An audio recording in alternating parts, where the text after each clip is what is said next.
Sérieusement, est-ce que vous croyez vraiment qu'il y a des gens qui veulent transformer la France en république islamiste?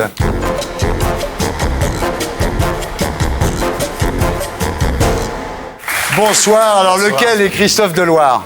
C'est moi.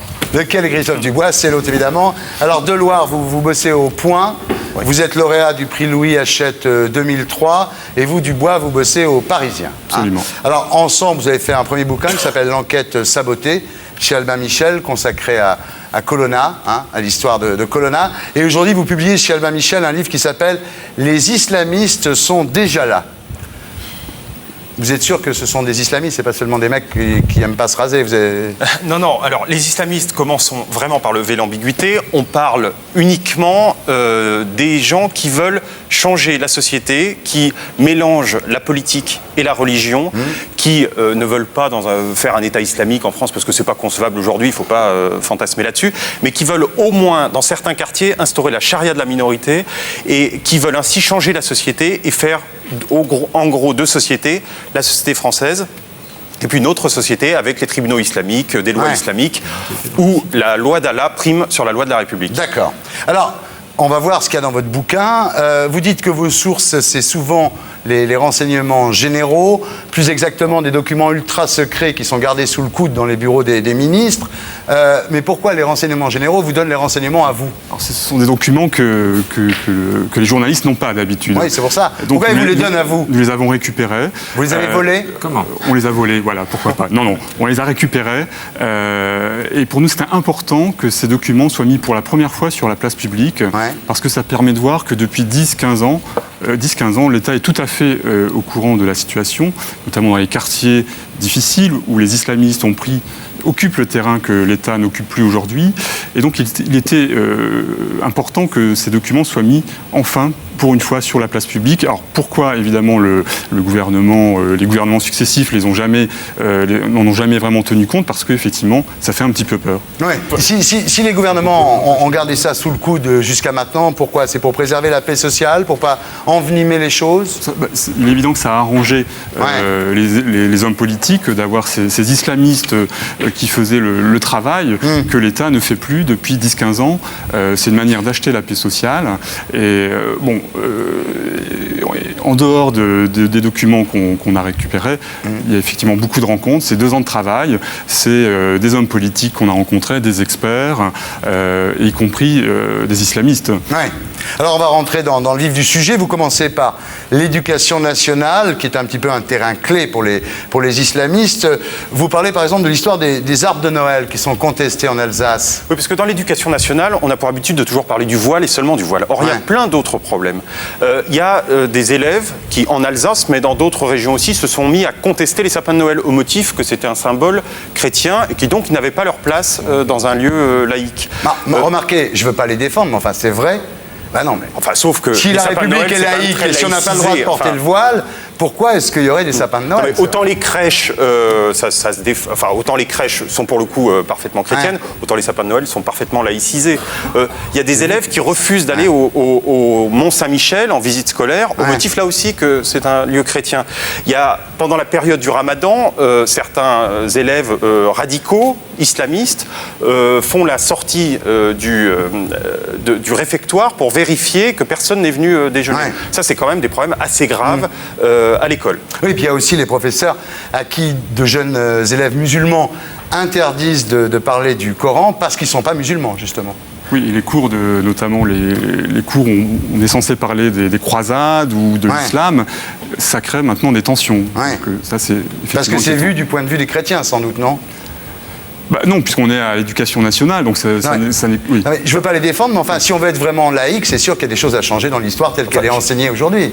Enfin, je ne sais pas si vous avez déjà regardé les programmes qui sont des tomes comme ça de l'éducation nationale, mais enfin, l'éducation nationale prête très attention à ne pas avoir une lecture trop biaisée de l'histoire et sur d'autres faits que la religion, mais sur la colonisation, tout ça a une vision qui n'est pas, me semble-t-il, strictement franco-française. Alors, plus grave, il y a des gens qui disent, par exemple, des élèves musulmans qui disent « Moi, je ne regarde pas la télévision, de toute façon, parce qu'elle est aux mains des juifs ». Ça, c'est de l'ordre du fantasme. Alors oui, c'est arrivé à des professeurs qu'on lui oppose que certaines chaînes étaient détenues par des juifs. Or, elles sont parfois plutôt détenues par ou dirigées par des Bretons. Donc, il y a un fantasme qui est véhiculé parfois dans certaines mosquées radicales et qui est tout à fait alarmant. Alors, il y a un truc extraordinaire dans votre bouquin, c'est vrai, c'est le jour où il y a une délégation du comité musulman qui sera en place Beauvau au ministère de l'Intérieur, et en pleine réunion, il y a un des membres de cette commission qui se met à prier en direction de la Mecque. Alors ça s'est arrivé à plusieurs reprises, effectivement, on est dans les années 2000-2001. Les responsables religieux musulmans se réunissent place Beauvau pour essayer de mettre en place le CFCM, Conseil français du culte musulman, dont on parle beaucoup actuellement. Et au beau milieu des réunions, les réunions sont interrompues par les hiérarques religieux qui déroulent leur tapis de prière. Tout ça, ça se passe place Beauvau, à quelques mètres du bureau du ministre de l'Intérieur, et on se tourne vers la Mecque et on fait la prière. Et alors et alors, on est dans un lieu particulièrement symbolique, qui est le ministère de l'Intérieur, donc le lieu de la laïcité et de la République, et donc ça n'a pas lieu d'être. À contrario, organiser une messe dans la salle à côté du bureau du ministre, ça nous choquerait tout autant, croyez-le. Et alors, il est dit dans le Coran, je crois, que lorsqu'on travaille, on n'est pas tenu de faire les 5 prières de la journée, et qu'on peut même faire les prières qu'on n'a pas faites dans la journée, on peut les faire le soir. Et c'est comme ça que ça se passe dans les pays musulmans. Et donc là, c'est vraiment une stratégie de provocation, et c'est typique des islamistes. Vous dites une stratégie de provocation, mais je ne vois pas qui ça provoque, puisqu'ils sont enfermés dans le bureau du ministre place Beauvau, et ça a été gardé secret jusqu'à aujourd'hui. Donc ça ne provoque personne. En l'occurrence, ils étaient avec des conseillers ministériels qui, dans un premier temps, n'ont rien dit, puis à la réunion suivante, ont fait un rappel à l'ordre. Alors, alors, c'était pas tous les négociateurs, c'était des négociateurs de mouvances fondamentalistes. C'était pas le cas, par exemple, de ceux de la mosquée de Paris. Donc, c'est ceux qui voulaient faire la prière disaient très bien, vous voulez pas qu'on la fasse ici, alors on va aller la faire sur le trottoir, à 2 pas de l'Élysée, devant le flic de faction. Vous allez voir quelle impression ça va faire. Enfin, il y avait une véritable pression qui était exercée. Alors, d'ailleurs, les conseillers du ministre avaient une espèce de petite satisfaction où ils avaient le sentiment de sauver la République. C'était qu'ils se servaient du vin à table et c'était leur acte de résistance. Ça fait un peu sourire. Ça ne me pose aucun problème que quelqu'un qui a envie de faire la prière 5 fois par jour la fasse, que ce soit au ministère de l'Intérieur, à l'Élysée. Je trouve votre thèse complètement absurde. Non, mais là, c'est le problème, parce qu'on en revient toujours à ce truc, qui est que quelqu'un a une nécessité interne, personnelle, physiologique et biologique de faire sa prière. Je ne pense pas qu'il le fasse systématiquement, dans votre vision paranoïaque des choses, comme de la provocation. Je ne vois pas où est la preuve que c'est la provocation. Le type aurait pu faire sa prière, voilà, j'ai terminé la prière, très bien, on reprend la conversation. Où est le problème? Qu'est-ce qui vous gêne? Vous avez peur de quoi? Votre discours depuis la République, votre problème, c'est que j'ai l'impression depuis le début que vous avez un discours de trouillard. Vous avez peur. Vous avez peur. Vous avez peur. Mais si. Surtout toi. Vous essayez de développer un discours de phobie générale qui peut se comprendre, mais les exemples que vous donnez, je ne les trouve pas pertinents. C'est ça le problème. Là, les exemples que vous me donnez, moi, ça n'accrédite pas votre thèse. L'arbre de Noël. L'arbre de Noël, c'est débile, le type fait sa prière, et alors? Qu'est-ce que ça peut faire? Bon, c'est-à-dire que le type, où est la menace? C'est quoi? Je vais quand même... On continue. Il y a un truc, effectivement, qui est plus inquiétant, c'est les plongeurs d'Al-Qaïda repérés par la DGSE. Donc, ils s'entraînent, ces plongeurs, à Eindhoven, en Hollande, dans un centre spécial de plongée. Et ensuite, on sent qu'ils s'approchent d'une centrale nucléaire qui est dans la mer du Nord. Et vous dites que c'est très facile, finalement, parce que quand les centrales nucléaires rejettent l'eau sale dans la mer du Nord, c'est facile de rentrer par là pour faire sauter la centrale nucléaire. Alors, c'est de la parano ou c'est vrai, ça? Non, c'est un exemple qui démontre que les terroristes ne manquent pas d'imagination en matière d'attentats. Donc, on a vu que Al-Qaïda avait réussi à former des pilotes qui avaient détourné ces avions le 11 septembre.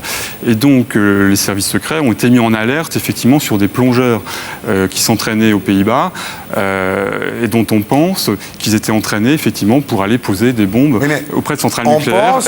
À la même époque, il y avait des repérages autour d'une centrale nucléaire qui ont été décelés par un autre service, et ces services ont mis leurs informations en commun et ont établi qu'il y avait une volonté, alors c'était pas encore au passage de la tentative, mais qu'il y avait une volonté, une préparation pour un tel acte. Là, d'accord.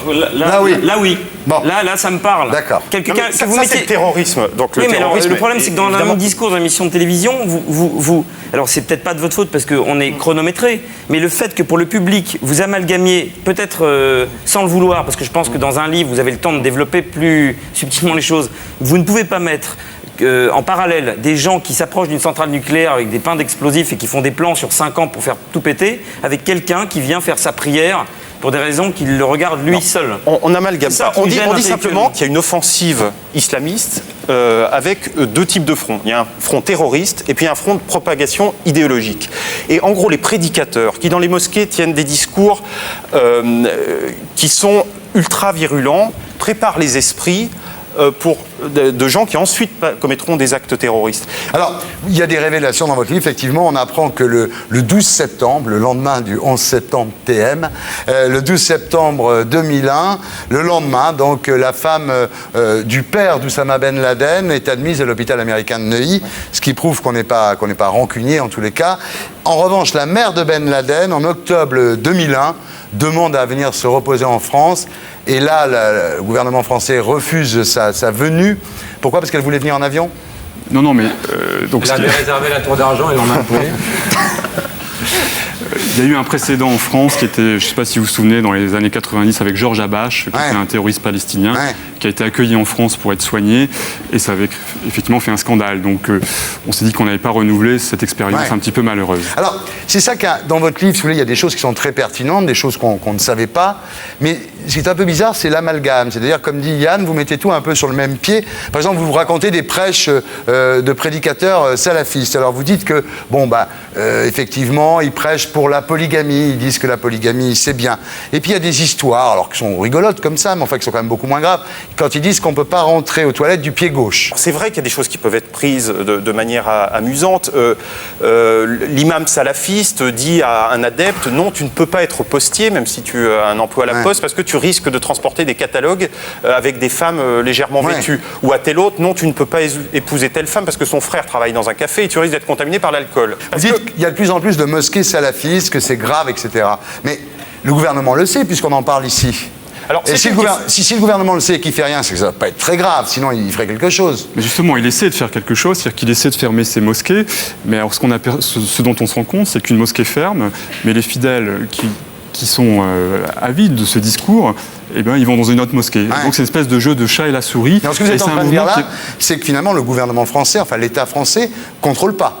Il a plus les moyens de savoir que d'agir. Et ça, quand on regarde vraiment ce qui s'est passé depuis 15 ans, le gouvernement est alerté, les services font des rapports très précis, mais les politiques gardent ça sous le coude pour ne pas affoler les populations. Et puis au niveau national, il y a une espèce de faiblesse diplomatique qui fait que on n'arrive pas à dire leur fait à certains pays qui veulent agir en France. Et alors c'est notamment le cas en premier lieu de l'Arabie Saoudite. En ce moment, le gouvernement français négocie un contrat d'un montant de 7,5 milliards d'euros pour la protection des frontières du Royaume d'Arabie Saoudite. Et donc on n'a pas envie d'aller dire ni au roi Fahd ni au prince régnant Abdallah qu'il faut arrêter d'envoyer des agents secrets. Vous dites que la France est en train de vendre son âme au diable. La France, en tout cas, n'a pas la cuillère assez longue quand elle dîne avec le diable. Alors, vous parlez de la mosquée de Paris, vous parlez de M. Boubaker, vous dites qu'elle est aux ordres d'Alger, et que non seulement il est sous influence, mais qu'en plus, ses propos sont visés par les généraux d'Alger. Il y a deux phénomènes. Il y a la menace islamiste, donc l'ingérence d'États comme l'Arabie Saoudite qui financent des mosquées pour répandre la doctrine wahhabite, une doctrine qui est totalement en décalage avec la société française. Et il y a l'autre phénomène qui est l'ingérence d'États comme l'Algérie sur Boubaker, qui est un modéré, il n'y a pas d'erreur là-dessus, qui représente l'islam de France, mais qui est effectivement sous tutelle des services secrets algériens. Et on raconte effectivement une réunion qui se déroule en 2000 où Dalil Boubaker lit un discours qui a été rédigé de bout en bout par les services secrets algériens, et toute la réunion est suivie par ces fameux services qui rendent compte. Et donc le problème, c'est que les modérés qui devraient justement contrer les islamistes n'ont aucune marge de manœuvre, et ça les affaiblit. Et ce que vous dites parfois me touche, me concerne et m'inquiète, Et parfois, je trouve que ce que vous dites vous dessert complètement. Parce que peut-être que votre livre est brillant, mais la manière dont vous le défendez ne l'est pas. Et quand en plus vous rajoutez un titre qui à mon avis, est digne des mémoires de Lolo Ferrari, je trouve ça dommage. Même les noms, Christophe Deloire, Christophe Dubois, c'est pas beaucoup d'imagination. Non mais, sérieusement, est-ce que vous croyez vraiment qu'il y a des gens qui veulent transformer la France en république islamiste? Certains en rêvent. Oui, mais bon, c'est pas possible, je veux dire. Mais ils entreprennent dans les quartiers leur travail de sape quand même. Ouais. Et ça, progressivement, enfin, il faut aller dans certains quartiers pour voir que c'est pas... Est-ce que vous y allez? Mais oui, on y est allé. Mais est-ce que vous avez envie de piscine où on remet en cause la mixité, où les hommes ne pourront pas aller en même temps que les femmes se baigner? Est-ce qu'on a envie d'une société, effectivement... Non mais, ça veut pas dire... Non mais attendez, ça veut pas dire que toutes les piscines seront comme ça. Mais le fait qu'il y ait des piscines pas mixtes, après tout, s'il y a des gens qui veulent aller dans des piscines pas mixtes, moi ça me dérange pas. Non mais après tout, la France a quand même le droit de défendre un modèle de Mais société. la France n'est pas là pour défendre la piscine mixte. La laïcité ne doit pas être une contrainte perpétuelle Voilà. et permanente. On ne peut pas vivre sous la dictature de la laïcité, je suis désolé. Alors, ce qui est inquiétant dans ce qu'il raconte, en revanche, c'est pas les piscines, franchement, je vois pas où est le problème. Les tribunaux islamiques, ça c'est vrai que le jour où il y aura dans ces quartiers des tribunaux islamiques qui rendront le droit à la place des tribunaux de la République, ça c'est inquiétant. Des banques islamiques.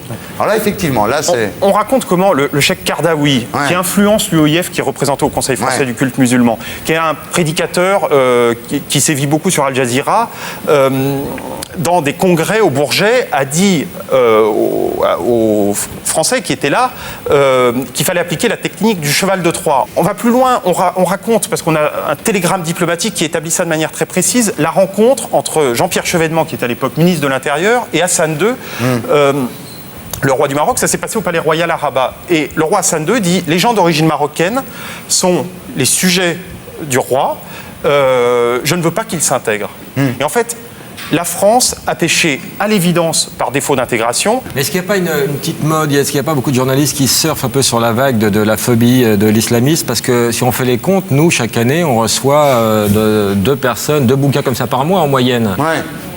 Concrètement, alors c'est bien d'être informé, peut-être un jour on dira merde, on ne le savait pas, c'est bien qu'il y ait des enquêtes. C'est un créneau un peu, c'est un créneau littéraire. Non, mais il n'y a jamais eu de livre jusqu'à présent qui abordait de front les deux thématiques. Et puis je trouve que ça attise aussi les mauvaises consciences un peu. Je ne suis pas d'accord avec vous. Je pense que les gens sont suffisamment responsables pour comprendre que ce qu'on leur dit, c'est qui sont les islamistes, quelles sont leurs méthodes, et que justement, en vous expliquant qui ils sont, pas peur en créant on cet évite amalgame l'amalgame. de jeter de l'huile sur le feu, finalement. On raconte comment travaillent les agents secrets de tel ou tel pays, et de manière très précise. On cite même le nom des agents secrets, on cite leurs opérations. Ça s'appelle « Les islamistes sont déjà là » par Christophe Deloire et Christophe Dubois. C'est édité chez Albin Michel. Et pour être sûr de ne rien rater de Inarditube, abonnez-vous et mettez un pouce bleu.